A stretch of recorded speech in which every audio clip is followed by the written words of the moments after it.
Okay, so one of the fundamental differences in the discipline of cyclocross compared to other disciplines in cycling is the fact that you have to get off and on your bike.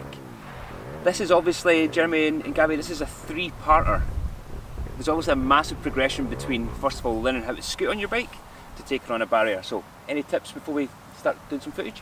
I think one of the biggest points to make about dismounting and remounting is you think about a hurdler going over the barriers.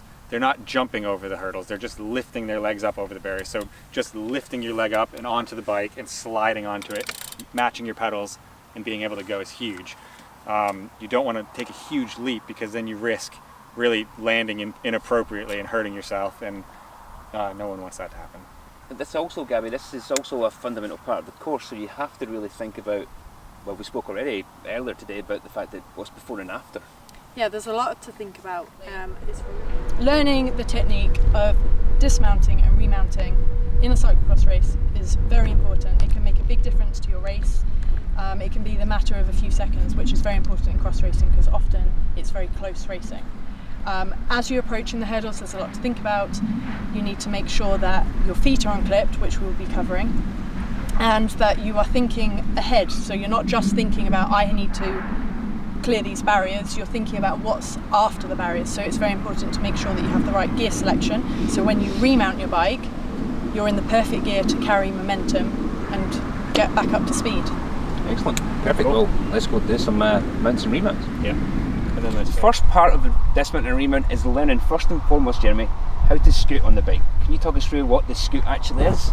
Yeah, the scoot basically is, before you're coming into the barrier, you need to have your balance and your contact points set up so you're comfortable just scooting along up into the barrier. A lot of people make the mistake of dismounting too early, but if you can master this technique, you'll be comfortable coasting up to the barrier and dismounting properly.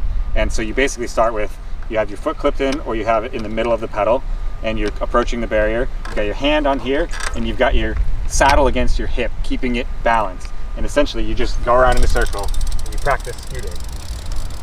And until you're comfortable with this, you can't do barriers. So just keep doing this until you're comfortable, and then you can add the barriers in.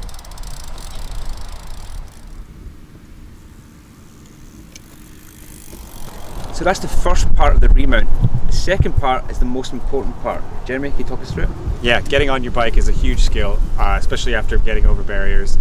What you don't want to do is really jump onto the saddle. It's more just walking yourself onto it. So if I can demonstrate real quick, you're just going to lift your leg up onto the saddle and make contact with the pedal and get ready to go. So essentially, I'm going to just go, I'm going to lift my leg up and go.